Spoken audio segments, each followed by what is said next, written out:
How you doing? This is Ralph Roland. I'm at the Soul Snacks Cafe, my restaurant. And one thing that you're going to come in and love, we have an oxtail wrap that I promise you is going to knock you down. And guess what? We're open. A new addition to the Westchester Square restaurant scene was forced to close its doors just a few months after opening because of the pandemic.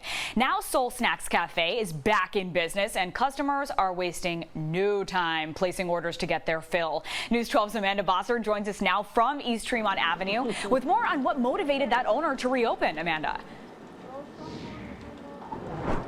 Yeah, Jess, when the owner here at Soul Snacks Cafe isn't behind the counter, you can usually find him behind a drum set, playing alongside some pretty impressive musicians. And that's exactly what he was doing when the coronavirus pandemic hit the United States. So he rushed back home to the Bronx and had to make a difficult decision about the restaurant he had just opened 7 months prior.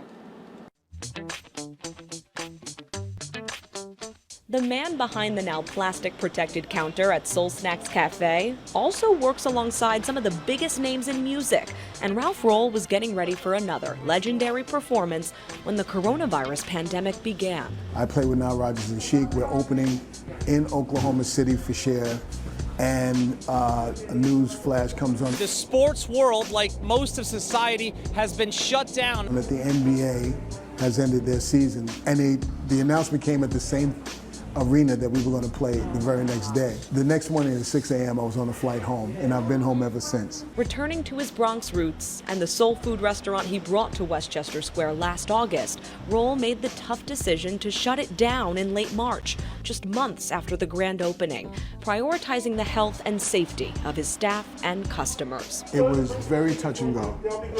When we were closed, we didn't know what was going to happen. We had no clue. That uncertainty felt hardest by the employees here. Latino, African Americans, Asians, transgender, all work here. Roll says he hires people he feels could use an opportunity, something he could not provide while his spot was closed. I got to look out for my staff, my people.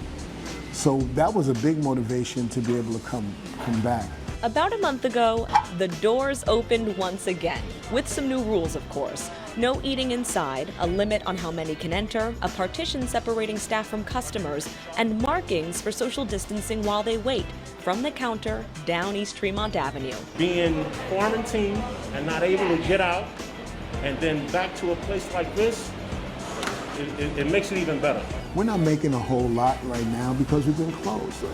The lines are just starting to come back. People are starting to come into the restaurant and support us. My Bronx community has been extremely, I thank you, Bronx folks, because y'all have been really looking out, and I really appreciate it. It's really been great.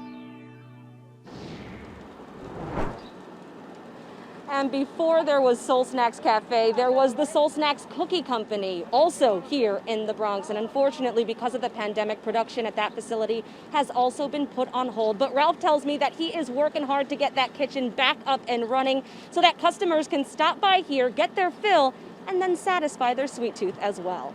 In Westchester Square, Amanda Bossard. Jess, back to you. Wow, what a roller coaster for them, but you know those customers are just so happy to get back in there, at least, you know, with the new safety precautions in place. Thank you so much, Amanda.